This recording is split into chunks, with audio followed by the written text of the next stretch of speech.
Bismillahirrahmanirrahim. Assalamualaikum warahmatullahi wabarakatuh. Wassalatu wassalamu ala asyrafil anbiya'i wal mursalin wa ala alihi washabihi ajma'in.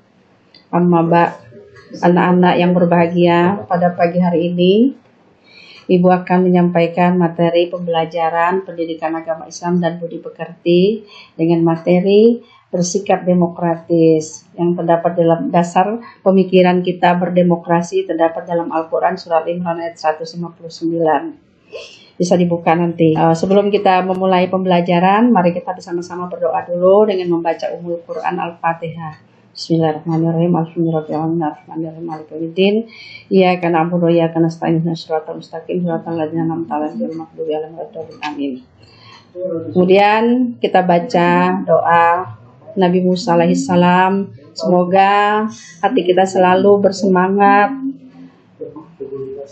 Bismillahirrahmanirrahim. Rabbi shrahli sadri wa yassirli amri wahlul 'uqdatam min lisani yafqahu qawli. Anak-anak yang berbahagia, pada pagi hari ini Ibu akan menyampaikan materi demokrasi dan demokrasi di dalam pendidikan agama Islam.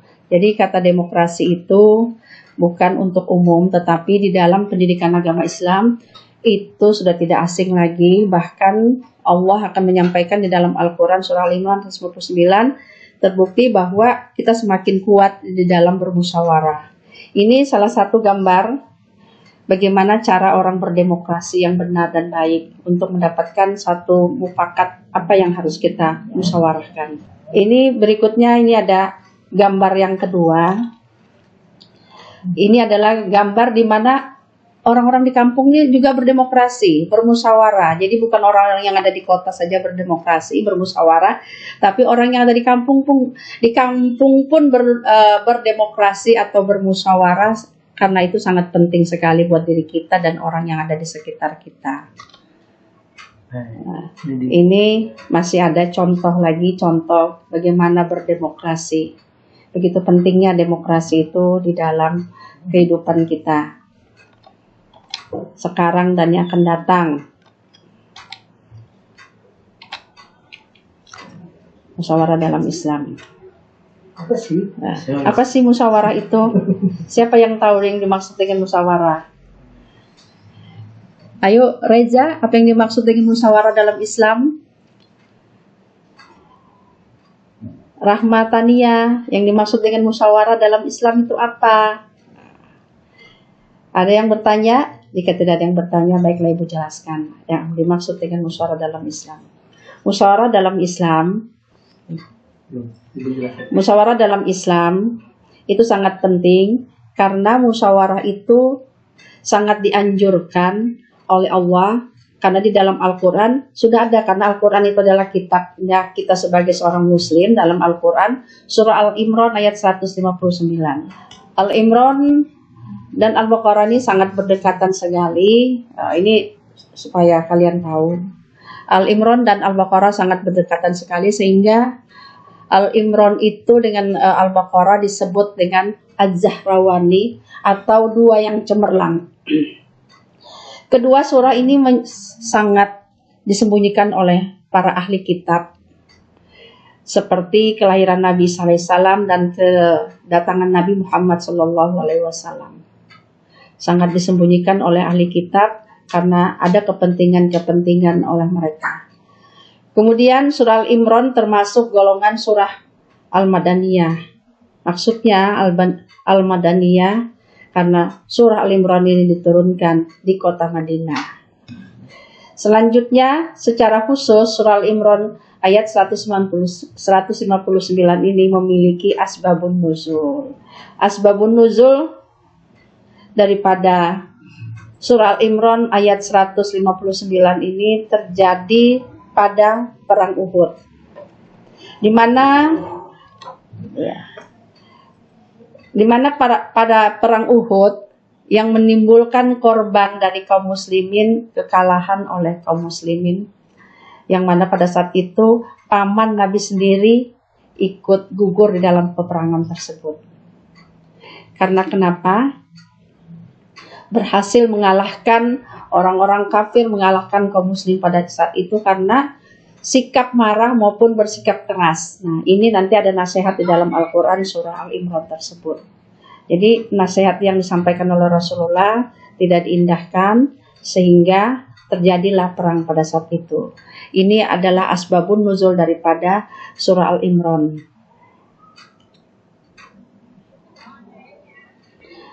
Jadi surah Al-Imran ini asbabun nuzulnya turun dari tahun ketiga Hijriyah, terjadi pada perang Uhud.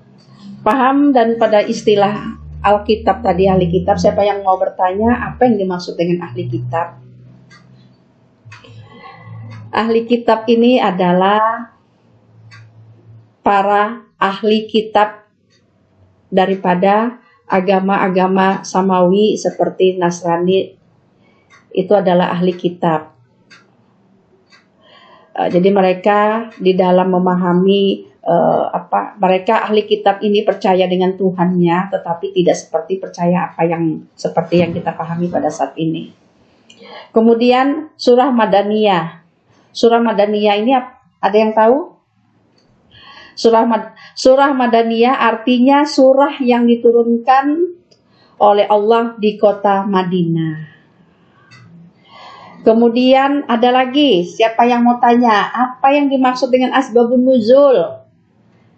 Asbabun nuzul adalah sebab-sebab turunnya Al-Quran. Ada alasan-alasannya Allah mengapa ayat tersebut diturunkan, karena ada sebabnya. Seperti Al-Imran tadi ayat 159, sebabnya karena umat Islam pada saat itu kalah di dalam perang Uhud.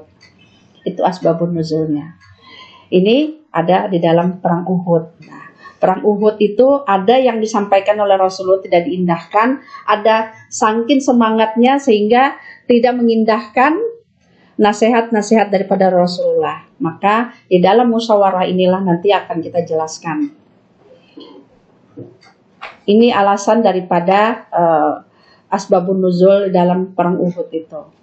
A'udzubillahi minasyaitonirrajim. Bismillahirrahmanirrahim. Al-Imran ayat 159. Anak-anak tolong diperhatikan. Fabima rahmatin minallahi linta lahum walau kunta fadzan ghalidhal qalbi lan fandu min haulik fa'fu anhum wastaghfir lahum wasawirhum fil am fa iza azamta fatawakkal 'alallah innallaha yuhibbul mutawakkilin. Terjemahnya, maka disebabkan rahmat dari Allah lah kamu berlaku lemah lembut terhadap mereka. Sekiranya kamu bersikap keras lagi berhati kasar, tentulah mereka menjauhkan diri dari sekelilingmu.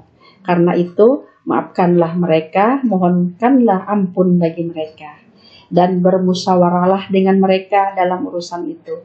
Kemudian, apabila kamu telah membulatkan tekad, maka bertawakallah kepada Allah. Sesungguhnya Allah menyukai orang-orang yang bertawakal kepadanya. Baik, Ibu lanjutkan kepada materi surah Al-Imran, masih tentang musyawarah. Fabima, maka berkat, kata Allah. Maka berkat atau berkah dari rahmat Allah, minallahi lintalahum, karena engkau berlaku lemah lembut, walau kunta, sekiranya atau seandainya kamu, kunta fadzan ghalidhal qalbi, berhati kasar terhadap mereka, lan faddu min haulik, mereka menjauhkan diri dari sekitarmu. Min haulik fa'fu anhum, maka maafkanlah mereka. Wastaghfir lahum, dan mohonkanlah ampun mereka. Wasawirhum fil am, dalam urusan itu maka bermusyawarahlah dengan mereka. Faiza azamta fatawakkal 'alallah innallaha yuhibbul mutawakkilin, maka apabila faiza azamta, Maka apabila fatawakkal 'alallah, maka bertawakallah, innallaha yuhibbul mutawakkilin. Sesungguhnya Allah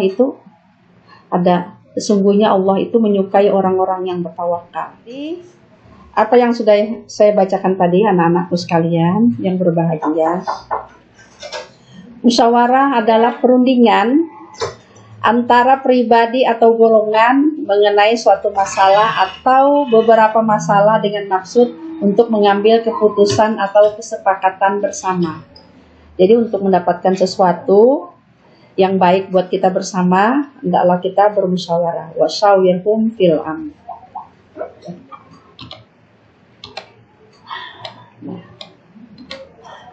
Anak-anakku, adapun prinsip-prinsip musyawarah itu satu. Yang pertama nih ya, tolong perhatikan anak-anak ya. Yang pertama, melandasi musyawarah dengan hati yang bersih. Kemudian tidak kasar, lemah lembut, dan penuh kasih sayang. Supaya tujuan kita tercapai kalau penuh dengan kasih sayang. Jika kita ada yang emosi atau sedang marah, maka kita tidak akan mendapatkan suatu kesepakatan yang bisa disepakati. Karena kita masih sibuk dengan yang kemarahan teman-teman kita. Itu anak-anak ya. Kemudian yang kedua, dalam musyawarah, hendaklah bersikap dan berperilaku baik. Jadi apapun keputusannya nanti, kita sikapi dengan baik. Jangan setelah kita musyawarah di sini, ada yang tidak suka, jangan dibawa sampai keluar. Cukup sampai di sini selesai permasalahannya. Itulah pentingnya kita bermusyawarah. Kemudian yang ketiga, anak-anak sekalian, para peserta musyawarah hendaklah berlapang dada. Paham yang dimaksud dengan berlapang dada? Apabila ada kita punya rasa, keinginan, tetapi pendapat-pendapat teman-teman kita bermusyawarah itu lebih baik, maka kita harus berlapang dada, menerima. Makanya kita tuh harus berhati lemah lembut. Bersedia memberi maaf apabila dalam musyawarah itu terjadi perbedaan-perbedaan pendapat. Kemudian yang keempat, hasil musyawarah yang telah kita sepakati bersama hendaklah dilaksanakan dengan cara bertawakal. Innallaha yuhibbul mutawakkilin. Bertawakallah kepada Allah Subhanahu wa taala.